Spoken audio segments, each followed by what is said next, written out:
Ulysse. Ulysse était un des guerriers qui participaient à la terrible guerre de Troie en 2700 avant notre ère. L'Iliade et l'Odyssée retracent cette guerre de Troie et la ruse imaginée par Ulysse pour obtenir la victoire. Puis, le voyage découverte d'Ulysse à travers la Méditerranée pour rentrer chez lui. Les grands trouveront dans Un été avec Homère de Sylvain Tesson le récit du voyage entrepris par l'auteur pour retrouver et visiter les îles de Méditerranée où Ulysse se serait arrêté. C'est un voyage initiatique de portée philosophique. Vous pourrez vous laisser bercer par les poèmes de Homère, expliqués par Sylvain Tesson dans une version enrichie de toiles et de photographies. C'est un très beau livre. Les plus jeunes trouveront beaucoup de plaisir à lire la version écrite par Anne Lanoé, joliment imagée. C'est pour eux que j'ai choisi de raconter un des nombreux voyages aventureux que fit Ulysse en parcourant la Méditerranée. Ulysse voulut, avant de rentrer chez lui, dans son île nommée Ithaque, connaître un peu le monde, et il décida de visiter les pays baignés par la Méditerranée avec les marins embarqués dans son bateau.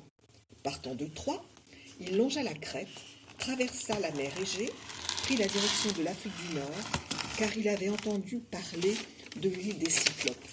Savez-vous ce qu'est un cyclope? C'est un géant, aussi haut qu'une montagne, effrayant, et qui n'a qu'un œil. Ulysse était très curieux. Alors, il débarqua sur l'île avec quelques marins. Le cyclope était un berger qui gardait ses moutons dans une grotte gigantesque dans laquelle Ulysse et ses compagnons pénétrèrent.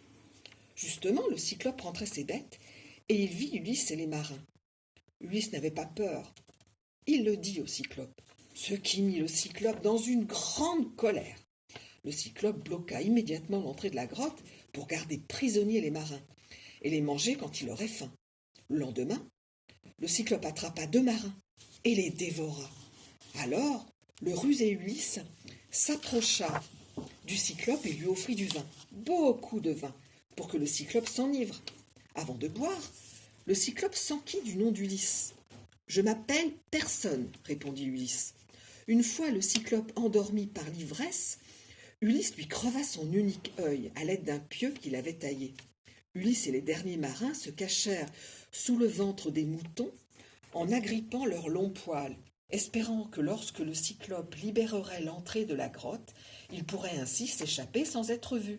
Et en effet, le cyclope palpa le dos des moutons, mais il ne vit pas les hommes. Il était devenu aveugle. Le cyclope se rendit compte que ses prisonniers s'étaient enfuis de la grotte et qu'il avait été berné. Furieux, il se mit à hurler et à appeler à l'aide les autres cyclopes vivant sur l'île. Mais quand les autres cyclopes lui demandèrent qui lui avait crevé l'œil, il ne put répondre que personne, et aucun des cyclopes ne put l'aider. Ulysse était si fier de sa ruse qu'il révéla son vrai nom au cyclope. Alors, le cyclope lui déclara que lui, il était le fils du dieu des océans, et que son père l'empêcherait de rentrer chez lui, ou alors seulement après avoir enduré de grandes souffrances.